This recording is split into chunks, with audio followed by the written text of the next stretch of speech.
the revolution. I finished yesterday with a joke, an attempt, jokes we tell are not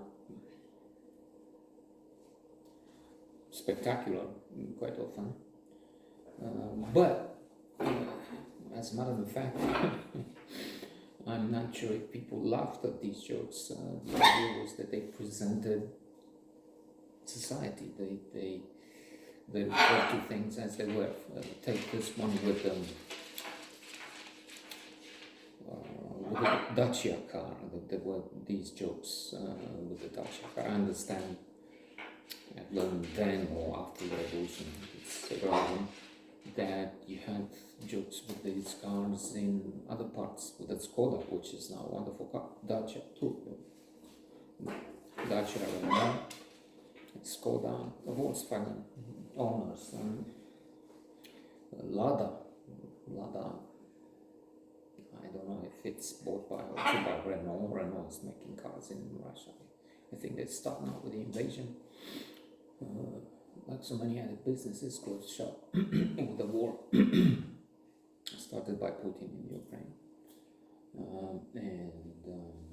So the jokes were about the quality of those jalopies. So how do you keep why do you have heating on the rear window of Dacia to keep your hands warm when you push, because this kind of car you have to push all the time. How do you double the price of the Dacia? So just fill the tank, because there weren't so much inexpensive, cheap as cheap in real terms, literally. They're cheap, metaphorically cheap. No good. I guess let's not analyze too much. I'm just saying that quite often, or most of the time, or all the time, it was a situation where people tried to laugh at the situation, which was calamitous otherwise. And let me saying this joke before I forget, the Radio Yerevan, and then I will come to the joke that explained the situation that was in the previous episode. That was at the point that I was trying to say that I thought I had a plan of what would be the interaction with visitors, with people coming from Britain, coming from the West, who would be shocked to see such a surreal society of lack of freedom, with people queuing for this or that. True, we wouldn't take them to the Alimentara, to the Aprozar, to places on back streets where people would queue. We took them to Poana Brașov, which was a resort, which was a place for foreigners, or let's say Don's Castle, the Dracula's castle, and then you would have all sorts of small boutiques selling souvenirs. You have maybe an impression of, if not abundance of things available to buy, because you had customers and you had people.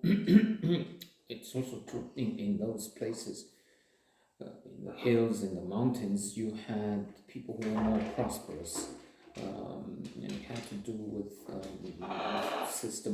communist system of agriculture.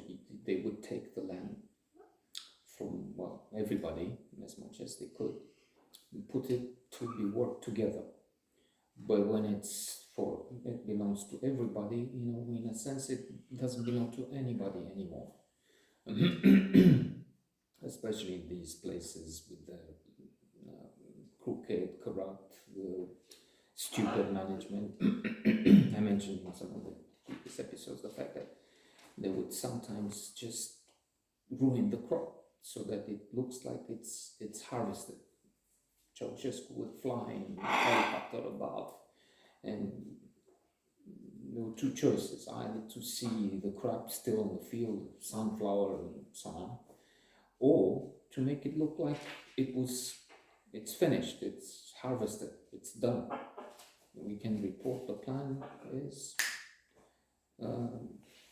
not just completed, but we've done it. That was the stupid habit comes. We've done it sooner, we've done better than we planned, which was anyway crazy. What we planned, in reality, it wasn't crazy. We did it, and even that. So they just went without harvesting. They just buried the crop in. They just ruined the crop to show the great beloved leader that it's gone.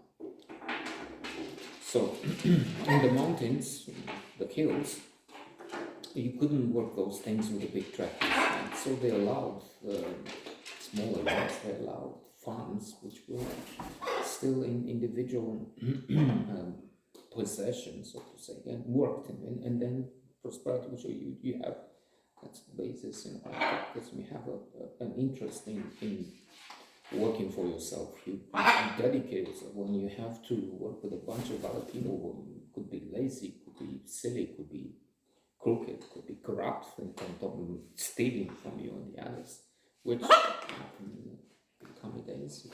It was from the top, that corruption from the top down. You're not so fervent, so dedicated. In fact, I mentioned the quote from Jerome K. Jerome replies, "We love work, we can watch people work for us." Or the joke I mentioned, state visit, how many people work in this farm?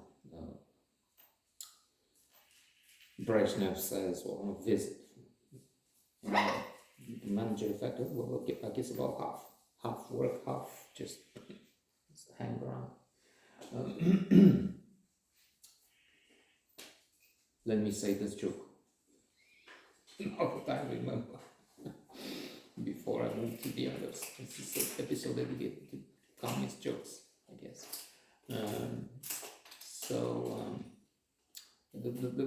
It's a joke with a genie, and I think it's in other cultures, so to mark those who lay around.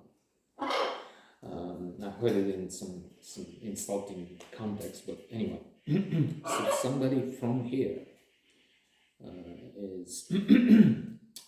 stumbles upon a bottle, and the bottle there's the genie. "Oh no, you set me free." Aladdin, 1001 Nights, Arabian Nights, called in various, again, translations, but lands. So, you set me free, you have 3 wishes. And our fellow compatriot, okay, Tanya, I want to live in America. Go away from me. Okay, Jimmy makes this now. I want to be rich, money, cars, big mansion. That's done. And last which I don't want to work a day in my life again. It was back in Romania again, something like that. In the sense that it's a place where you don't work because you don't have a. It was an accusation with self-deprecating humor. Again, let's not look into the psyche. I'm connecting it with the communist period where it doesn't make sense to work because you work for your beloved leader, you work for nothing because anyway your electricity is cut off, you don't have freedom. Wait, and then there's a queue for a few basics, bread, milk, but then very little, if anything else, and long queues for these. It's a struggle. So that's. Let me tell you about the rumors, the information in those days. The joke. I left a bit further back, and I'm saying now.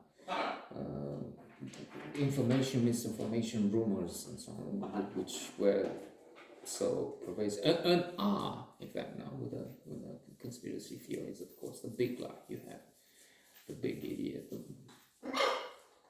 the most devilish fellow you can find, lying through his teeth and nose, Trump.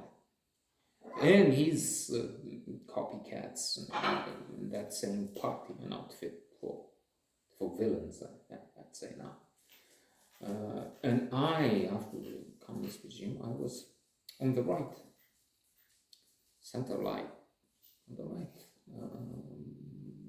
because the left we could see, I mean, it's true, it would come in extreme left, but a version, analogy to the left. And this, I mean, this Republican Party.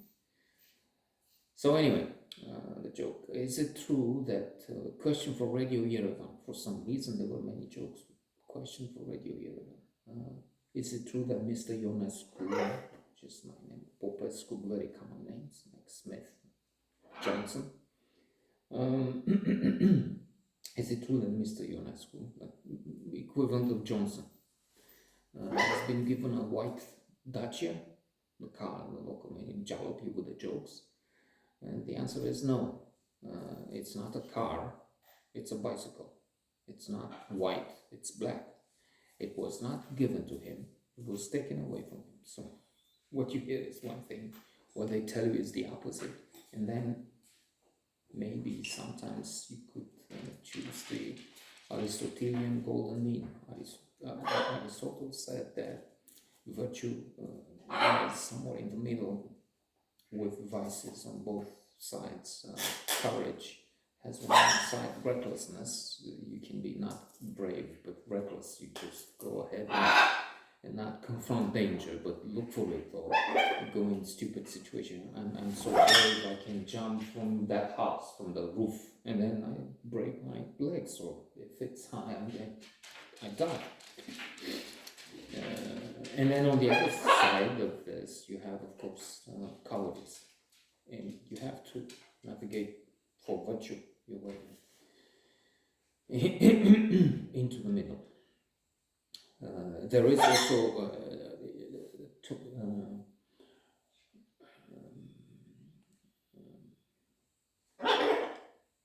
it talks of fury, and there's also too much. You can be too much in reserve. I don't have it now. Let's move on. And then to end with the joke, which was I mentioned with years behind, well, at least 100 years behind, which would explain much of what was there, I mean, a trip in time. But there's also this thing as you have the propaganda, you have the big lie. As Trump is sort of Ceausescu in a form.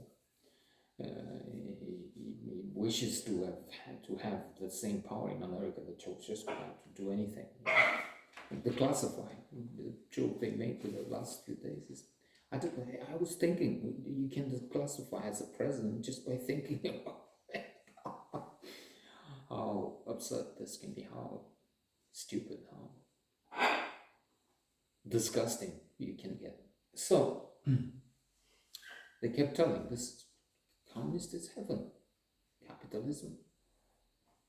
Look at what they do there. It's inferno, hell. The joke, which in fact, by the way, to introduce it, I would tell also in a little modified form to AT&T, because maybe we continue if we see we have fewer unlikes. We've had, even with this revolution attempt, with the revolution series, we had unlikes. And I get it, I'm not a great storyteller. If I were, you would find something in print, or but there it is. Still, I don't understand why people need to push that button on the screen, say unlike on on this for the films, okay, that's a different story. But this one is a story of ordeal, of suffering, of torment, at least up to the revolution. Then some years of struggle, but the result was the lucky years, in a way, some comfort, as we can see. Two birds, no friends. These are flawless. Their ideas are the only companions, friends. Plenty of marital issues. It's infernal, in a way. But a life of pleasure. So what is there to, I mean, you see from the beginning this is not your subject.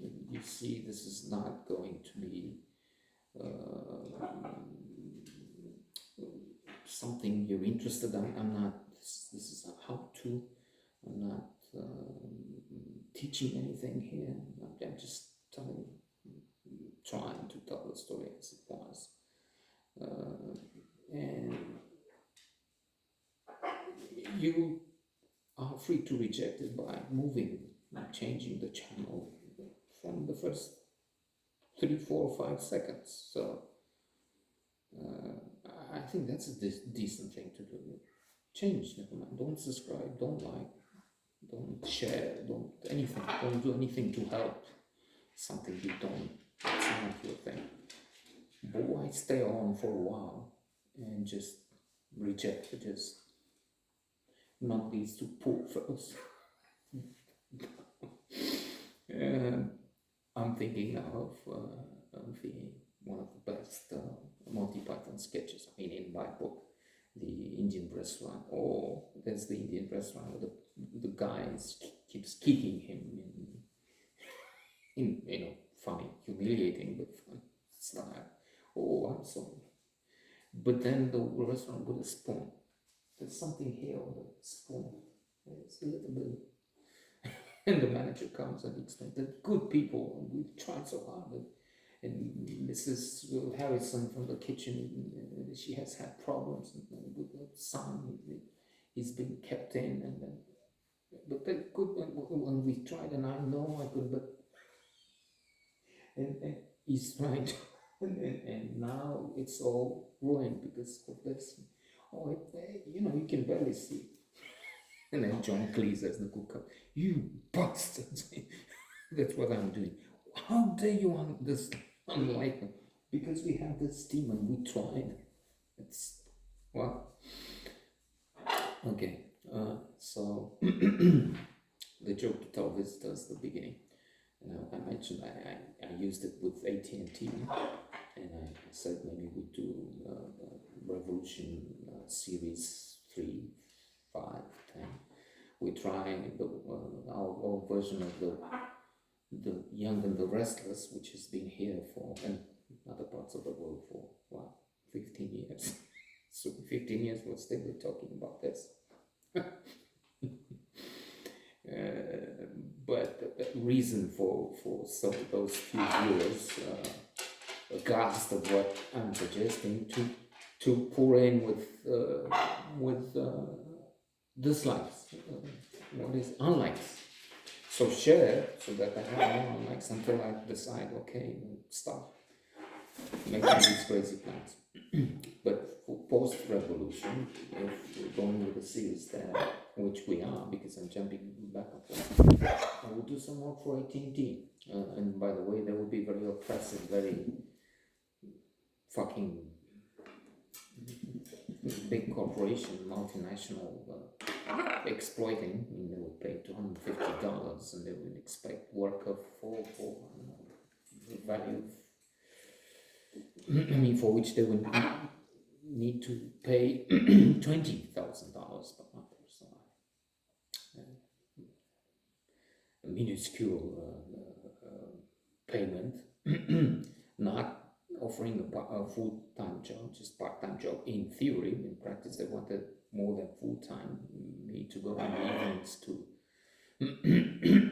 represent them, and from my own pocket buy I don't know, a suit, tie, good shoes, perfume to smell of something good, not sweat and dust. Use my own home as or the office I had because I had another job. That's also true, but it doesn't matter. Still, it's but maybe eventually we'll get to that. And when we had meetings, I would put in the AT&T apparatus, AT&T communication, AT&T. So that's the joke. Let's go with the AT&T paraphernalia. So Ceausescu is on a visit to the US, to the AT&T headquarters, and I mean to the US to see the president, whoever he is then. Carter was on a visit each other, and to show him advanced technology, they tell him to visit AT&T, and he does that. And they say, look, we have here a phone with a straight line with heaven. We invented this. And they look in heaven, there's nobody he knows in heaven. Never mind, we also have this other connection with hell. So he talks with hell for 5 minutes, and the bill at the end is $50,000. He's very interested, he likes it, he buys the contraption, the phone, and the rest to use them in back home in Bucharest, where we are. We are near the limit. We're out of town in a kilometer that way, but still we're in Bucharest. And so in Bucharest, he wants to talk, he asks. And this time he spends 3 hours on the phone. And at the end, when he's asking, the bill is 50 lei instead of $50,000. 50 lei being, at that time, maybe $1, maybe 2. I forgot. What was it? And still, how come? In the US, I spoke with the same place with hell for 5 minutes and almost $50,000. Yeah, I spent 3 hours and it's only 50 lei. The operator says, yes, sir, but it was a local call. So they told you this is heaven, but in practice, it was hell.